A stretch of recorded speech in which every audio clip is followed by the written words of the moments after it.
Léa, chapitre 13. Wargok. Un chapitre écrit par Nicolas Feuze. C'était un piège. Entre Léa et les soleils au zénith, des centaines de Milvus déployaient leurs ailes noires dans le ciel azur. Ils poussaient des cris stridents et tournoyaient, toutes serres déployées, n'attendant que le moment d'attaquer. Face au petit groupe, l'armée de Wargok était rangée en carré pour la bataille. Sur les flancs, la cavalerie des Phexos prête à les encercler et les lacérer avec leurs crochets de cornes. Au centre, des hordes de sans noms, auréolés de brume bleutée, et des Éyobes bombant leurs torses bodybuildés et faisant claquer leurs pinces. Derrière l'infanterie, un rempart traversait la plaine volcanique, le chemin de ronde infesté d'archers. Au-delà du mur, la forteresse noire d'Arkaros dressait fièrement sa flèche, sa citadelle et ses contreforts en pierre de lave qui fumaient sous les soleils de plomb. Quelle erreur de jugement! Léa et les siens pensaient que Wargok avait dispersé ses forces à travers le monde pour les retrouver, mais il n'en était rien. Ils étaient une trentaine, contre des dizaines de milliers. Wargok avait jeté ses filets et attendu. Ils étaient pris au piège, comme un banc de cabillots, sans aucune chance de s'en sortir.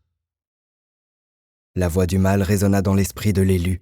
« Léa, je t'ai retrouvé et je vais te détruire. » Les archers décochèrent une première salve de flèches empoisonnées. Les traits dessinèrent un arc dans le ciel et retombèrent en pluie mortelle dans le sable. Trop court. Thor et Lyr brouillaient leur vue et protégeaient le petit groupe. Léa dégaina sa dague, imitée par Seth. Les anciens prisonniers hésitèrent. L'un d'eux murmura en tremblant. « Nous allons nous faire tailler en pièces. Nous devrions faire demi-tour et revenir avec des renforts. »« Quel renfort ?» maugréa Zeng en déroulant sa liane. « Il faut faire confiance à Azam, » dit Léa. « Il va revenir avec les maîtres de l'air, mais il faut lui laisser un peu de temps. »« Et s'il n'arrive pas à les convaincre ?» demanda Seth. Elle n'eut pas le temps de répondre. Un éclair déchira le ciel, suivi d'un violent coup de tonnerre. Le jour se voila, tous levèrent la tête. La petite lune qui d'ordinaire restait dans l'ombre de Néra avait grossi. Son disque devenait de plus en plus grand et glissait lentement devant les deux soleils. « Une éclipse ?» s'étonna Léa. « La lune noire », répondit Seth, inquiet. Elle répondait jadis aux ordres de Wargok, mais Néra a réussi à la contrôler durant plusieurs décas. On dirait qu'elle vient de rejoindre son ancien maître. La nuit tomba rapidement. Les archers, pensa Léa, trop tard. Une nouvelle pluie de flèches s'abattit sur eux. Stégus grogna et se jeta devant l'élu. Seth dévia une flèche avec son épée, Zeng en fit de même avec sa liane. 3 anciens prisonniers s'écroulèrent. Un 4e paniqua et battit en retraite. À peine s'était-il mis à fuir que la terre gronda. Des failles s'ouvrirent devant lui et diffusèrent une lueur orange, de la fumée et une intense chaleur. « Reviens !» hurla Léa. Il ne l'entendit pas. Un geyser de lave jaillit du sol rocailleux et retomba sur le malheureux qui fondit sans avoir le temps de crier, sous les regards horrifiés de ses compagnons. D'autres jets de roches en fusion sortirent du sol et formèrent un barrage de lave. Le mur incandescent brillait dans la nuit, empêchant toute retraite et obligeant le petit groupe à se rapprocher de l'ennemi. La voix du cruel résonna dans la tête de la jeune femme. « Vous avez le choix, périr par le fer ou le feu. » Un rire sardonique s'ensuivit. Léa regarda Seth et lui indiqua le mur de lave. « Essaye de le contenir !» Le patrouilleur tendit ses mains ouvertes vers la lave, comme s'il cherchait à s'appuyer contre elle, à distance. Il ferma les yeux. L'effort le fit grimacer. Il finit par abandonner en soupirant. « C'est trop lourd.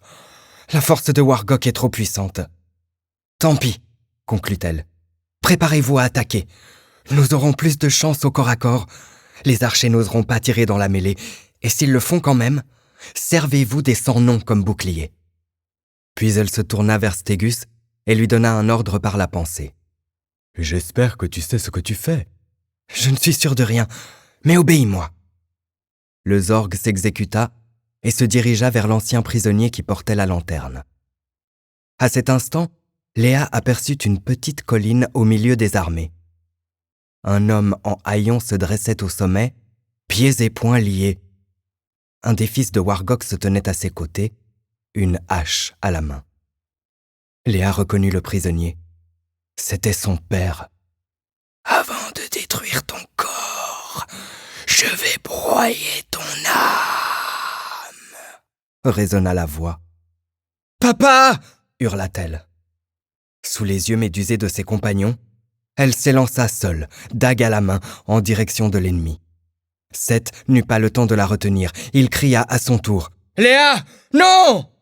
Elle ne l'entendait pas. Elle courut à travers la plaine, des larmes coulant sur ses joues. Sa vision, son esprit n'était plus qu'un tourbillon de sentiments perturbés. Mick était là, vivant.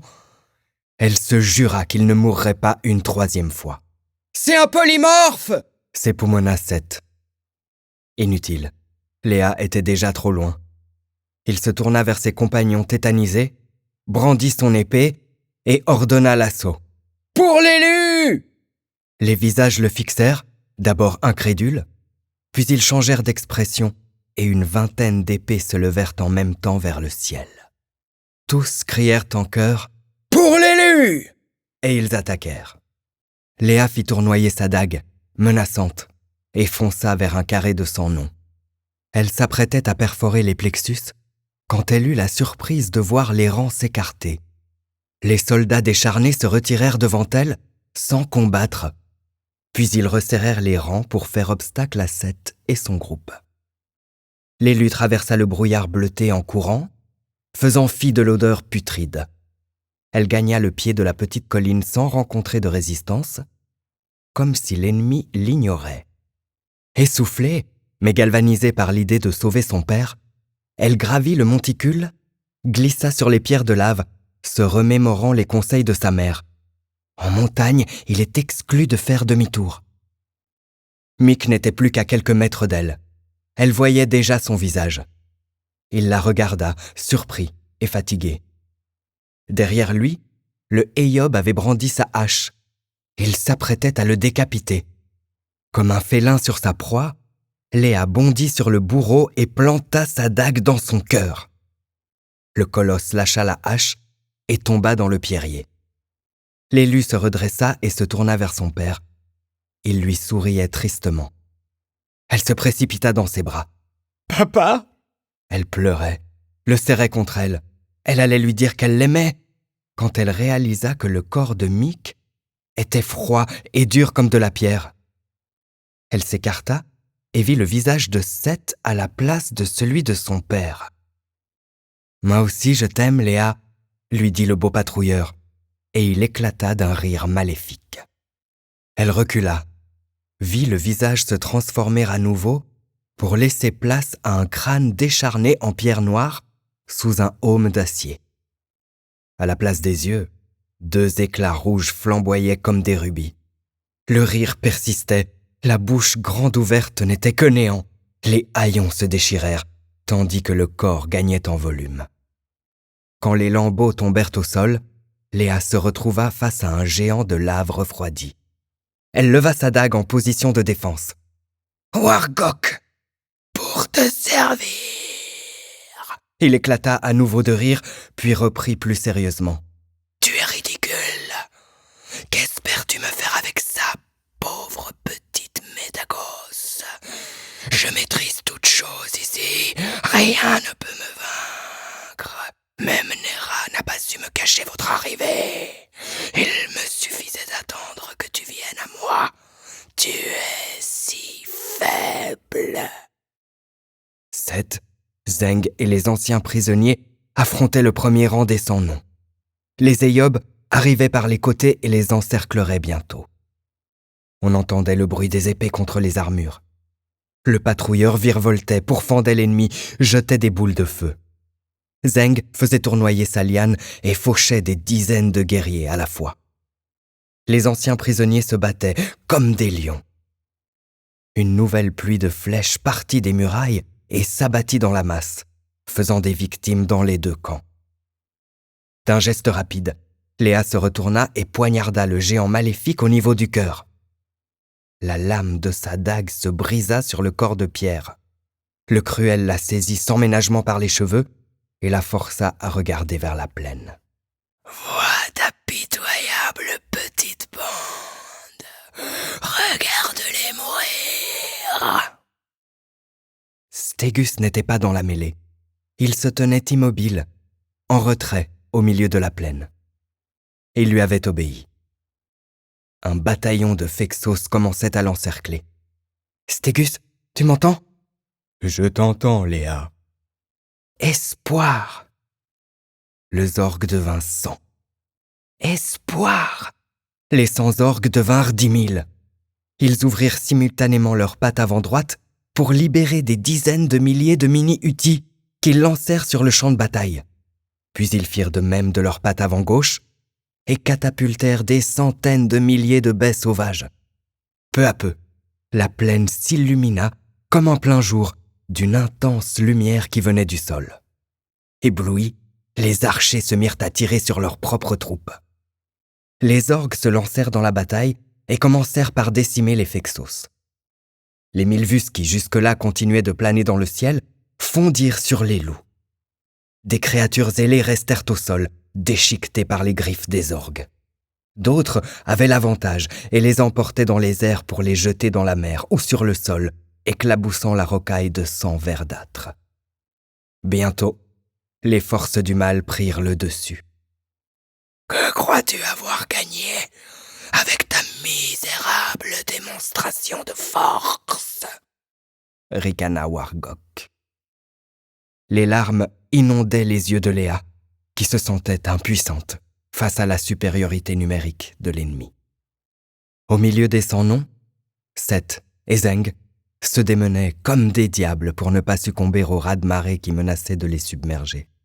Ils combattaient avec courage, mais Léa devina que leur force s'amenuisait. C'était sans espoir. Les hordes maléfiques piétinaient les mini-Uti, qui s'éteignaient les uns après les autres. Le crépuscule revenait. Soudain, une sirène retentit dans un hurlement terrifiant. Le bruit perturba les Milvus, qui se mirent à voler maladroitement. Des ombres apparurent dans le ciel obscur et se dirigèrent vers les volatiles en perdition. Les ombres aux ailes de chauve-souris crachèrent des jets de flammes sur les Milvus, qui prirent feu et s'écrasèrent les uns après les autres en mer et sur terre. « Azam, tu as réussi !» sanglota Léa. La bataille aérienne tourna rapidement à l'avantage des maîtres de l'air. Libérés des Milvus, les derniers orgues s'élancèrent dans la bataille terrestre, à la rescousse de Seth et de Zeng, seuls survivants du premier assaut. Dans la poussière soulevée par les hordes, les derniers mini-Uti s'éteignirent. La nuit envahit la plaine. Les archers regagnèrent en précision et visèrent les maîtres de l'air. Quelques-uns tombèrent sous les flèches, mais les lance-flammes ravagèrent les remparts et transformèrent le chemin de ronde en chemin de feu. Poussant d'horribles cris, les corps enflammés tombaient des murailles. « Je n'ai pas dit mon dernier mot !» annonça Wargok. Le géant de pierre ne plaisantait plus. Il pointa un index squelettique vers la citadelle, puis le dirigea d'un geste autoritaire vers les maîtres de l'air. Des essaims de Moirza sortirent de tous les orifices de la forteresse noire. Ils volèrent par millions vers les hommes ailés et les enveloppèrent de nuages bourdonnants. Des essaims de frelons se dispersèrent en brûlant dans d'affreux crépitements. Des hommes chauves-souris tombèrent sous les piqûres mortelles. Wargok posa une main de pierre sur l'épaule de Léa. « Jeune et cervelé, je t'offre la vision de mes archers. Regarde-le mourir !» L'élu leva les yeux vers le ciel, suivant l'index du cruel. Sa vision avait décuplé. Elle voyait distinctement son amoureux, comme si elle n'était qu'à quelques mètres de lui.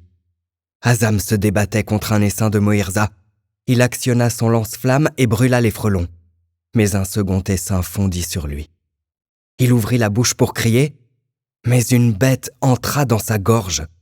Ses yeux exprimèrent l'effroi, puis la douleur quand le dard le piqua de l'intérieur. Ses bras cessèrent de battre l'air. Il se recroquevilla et replia ses ailes. Les membranes formèrent un cocon enveloppant son corps. Et il tomba. « Non !» hurla Léa. « Et maintenant, libère tes pensées !» lui ordonna Wargok. Désespoir.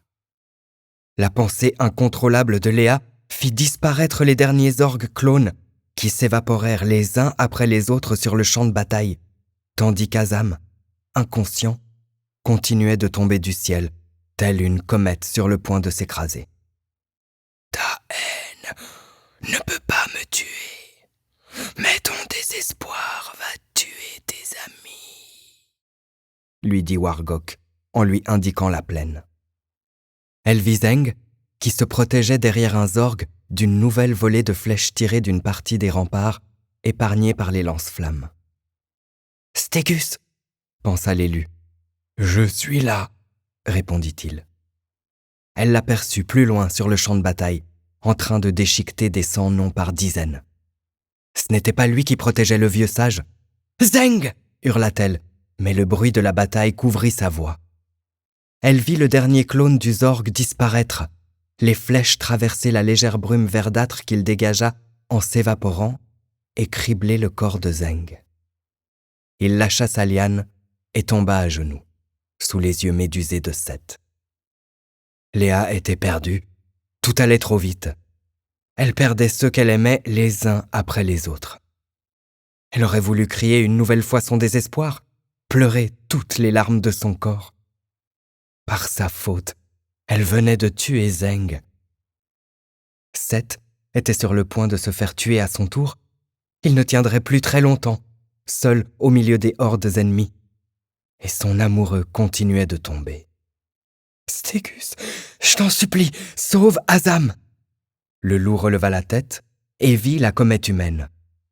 Il délaissa les sans-noms qui l'encerclaient et courut à travers la plaine, renversant et piétinant l'ennemi. Il parvint à l'endroit du point de chute d'Azam, bondit et enveloppa agilement le corps en perdition entre ses pattes. La gravité fit le reste. Ils s'écrasèrent violemment au sol et roulèrent sur la caillasse pour s'arrêter à 1 mètre du patrouilleur. Seth était accroupi et tenait le corps de Zeng dans ses bras. Ils se retrouvèrent entourés de milliers de créatures de la nuit qui cessèrent soudain le combat et formèrent un cercle autour d'eux. Dans les airs, il ne restait qu'une poignée de maîtres de l'air qui se débattaient encore contre les frelons. « Tu as perdu !» dit Wargok. Il fit un nouveau signe vers la citadelle et des 1000 vues sortirent d'Arkaros pour achever les derniers résistants dans le ciel. Puis il ordonna à ses troupes au sol d'élargir le cercle. Un grondement secoua la terre et des geysers de lave surgirent, dessinant une couronne de feu autour des 4 malheureux. Petit à petit, la couronne rougeoyante se resserra, menaçant de les engloutir. « Et maintenant, jeune Léa, tu vas mourir !» Elle l'entendit à peine. Son esprit était ailleurs. « Stégus, comment va Azam ?»« S'il meurt, ce ne sera pas à cause des Moïrza, » répondit le Zorg. « Je ne suis pas sûr qu'il ait apprécié que je lui crache dans la gorge, mais j'en ai gobé tellement dans ma vie que ma salive a neutralisé le venin. En revanche, il faut que tu trouves rapidement un moyen de nous faire sortir d'ici. Seth tente de retenir le mur de feu qui nous entoure, mais il ne tiendra pas longtemps. » Léa se tourna vers Wargok. Le géant de pierre avait déjà dégainé une dague en pierre de lave. Forgée dans les gouffres d'Arkaros, la lame polie scintillait sous les obscurs éclats de la lune noire et menaçait de percer le cœur de l'élu. Elle ferma les yeux, retint son souffle, pensa à son petit frère Loïc, à sa mère, à son père, à West aussi. « Je vous aime. »« Moi aussi, ma fille, » répondit la voix de Mick dans son esprit. Le sol de la colline se mit à trembler. Léa rouvrit les yeux. Wargok avait retenu son geste. Il semblait ne pas comprendre ce qui arrivait. Il ne put rien faire quand 3 racines de lune sortirent de la terre entre les roches volcaniques. 2 racines s'enroulèrent autour de ses bras et l'immobilisèrent. La 3e le désarma et tendit le glaive noir à l'élu. D'abord incrédule, elle s'en empara. Elle voulut frapper l'ennemi au cœur, puis hésita en se souvenant que sa dague s'était brisée sur le corps de pierre. Le sinistre éclata de rire. « Laisse parler ta haine, pauvre petite Métakos. »« Rappelle-toi, ma fille, » résonna la voix de Mick. « Seule l'énergie de l'amour peut le terrasser. Il en est dépourvu. » Léa hésita. Elle regarda les yeux rouges derrière le aume, le visage à tête de mort qui ricanait malgré les racines qui entravaient son corps. Alors, elle fit ce que le cruel ne pouvait pas prévoir. Elle baissa la dague noire, se rapprocha de lui et l'enlaça tendrement. Sur la pointe des pieds, elle ferma les yeux et déposa un baiser sur sa bouche dépourvue de lèvres. « Je t'aime, Azam. » Le corps de pierre rapetissa et se changea en tissu humain. Une peau d'ébène, des muscles saillants au clair de la lune. Les traits glacés de la tête de mort se modifièrent et laissèrent place au visage du beau maître de l'air. « Qu'as-tu fait ?» bégaya Wargok, métamorphosé. Pour la première fois, Léa sentit qu'il avait peur. Elle recula et le fixa. Son amoureux la regardait, effrayé, mais elle savait que ce n'était pas lui.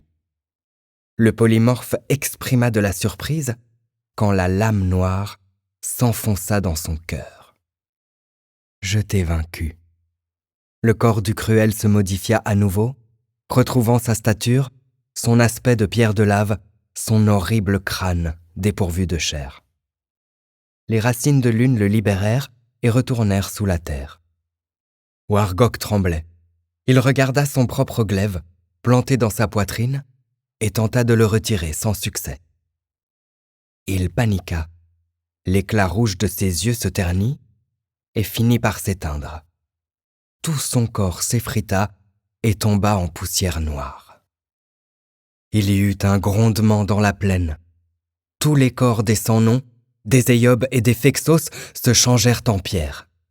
Dans les airs, les Milvus et les Moirza se pétrifièrent et se mirent à tomber comme une pluie de météorites pour s'écraser au sol.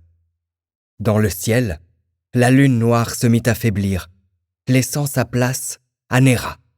La déesse lune se fâcha et libéra ses flots. Il y eut d'abord une forte marée qui se retira subitement pour former au large une gigantesque vague.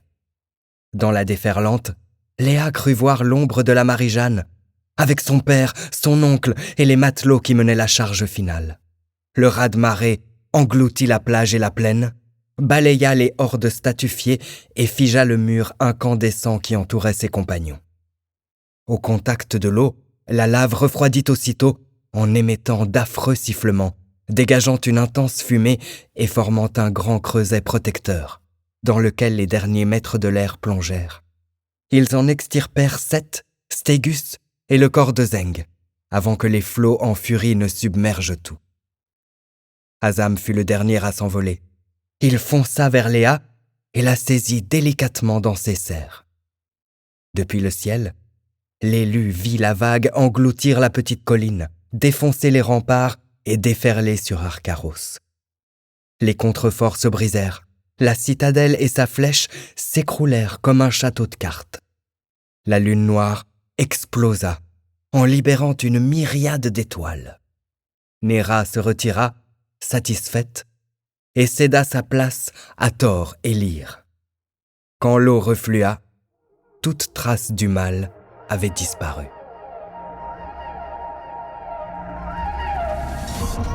Vous avez écouté Léa, un roman collectif des éditions Okama, par Catherine Roland, Marie-Christine Horn, Florence Herleman, Gilles Marchand, Carmen Arevalo, Juliette Nothomb, Mélanie Chapuis, Zelda Chauvet, Marilyn Stellini, Leila Bassein, Joanne Guillot-Bachet, Laurent Feuz, Nicolas Feuz, Calikis. Un livre audio produit par Tell Me the Story, réalisé par Cornland Studio, et mis en voix par moi, Xavier Loira.